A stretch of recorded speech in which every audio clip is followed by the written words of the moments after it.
जय श्री कृष्णा दोस्तों, मैं बहुत ही प्यारा एक कृष्ण जी का भजन लेकर आई हूँ। पूरा फुल वॉच करिएगा, कमेंट में जरूर बताइएगा, लाइक करिए, शेयर करिए, जो लोग नए हैं चैनल को ज्वाइन भी करिए। तो ये वीडियो फुल वॉच करके सुनिएगा और बताइएगा कैसा लगा। ना माने हमरो कहनवा, निठुर यशोदा के ललनवा। ना माने हमरो कहनवा, निठुर यशोदा के ललनवा। ना माने हमरो कहनवा, निठुर यशोदा के ललनवा। बंसी की धुन सुने गैया भी मोही गई, बंसी की धुन सुनी गैया भी मोही गई, गैया भी मोही गई, गैया भी मोही गई, गैया भी मोही गई, गैया भी मोही गई। छोड़ दी डूब के चरणवा, निठुर यशोदा के ललनवा।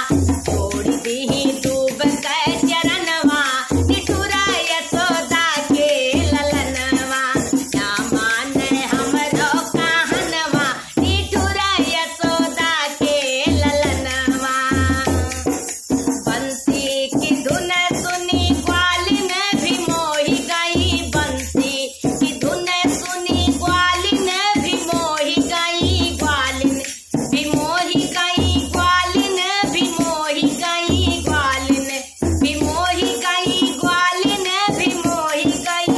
छोड़ दी दही के बेचनवा, निठुर यशोदा के ललनवा। छोड़ दी दही के बेचनवा, निठुर यशोदा के ललनवा। छोड़ दी दही के बेचनवा, निठुर यशोदा के ललनवा। ना माने हमरो कहनवा, निठुर यशोदा के ललनवा।